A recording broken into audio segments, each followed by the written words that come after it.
बलूचिस्तान में इंटर के सालाना इम्तिहानात शुरू हो गए हैं। इम्तिहानात में कितने उम्मीदवार हिस्सा ले रहे हैं और नकल की रोकथाम के लिए क्या इक़दाम किए जा रहे हैं, मज़ीद तफसीलात बताएंगे फरीदुल्लाह खान। जी फरीदुल्लाह।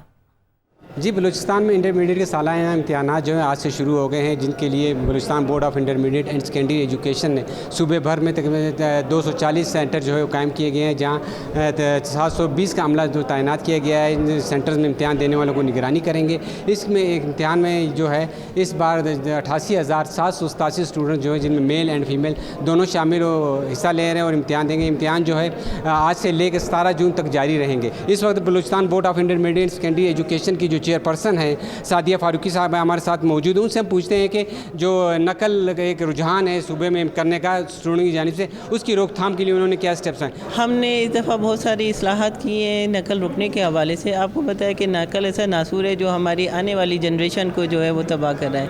इस सिलसिले में हमने बहुत सारे इक़दाम किए हैं। पहले तो सबसे पहले हमने एक अपनी नो सेंटर चेंज पॉलिसी वज़ा की और इस दफ़ा हमने उसको सख्ती से उन पर हमने इम्प्लीमेंट किया है।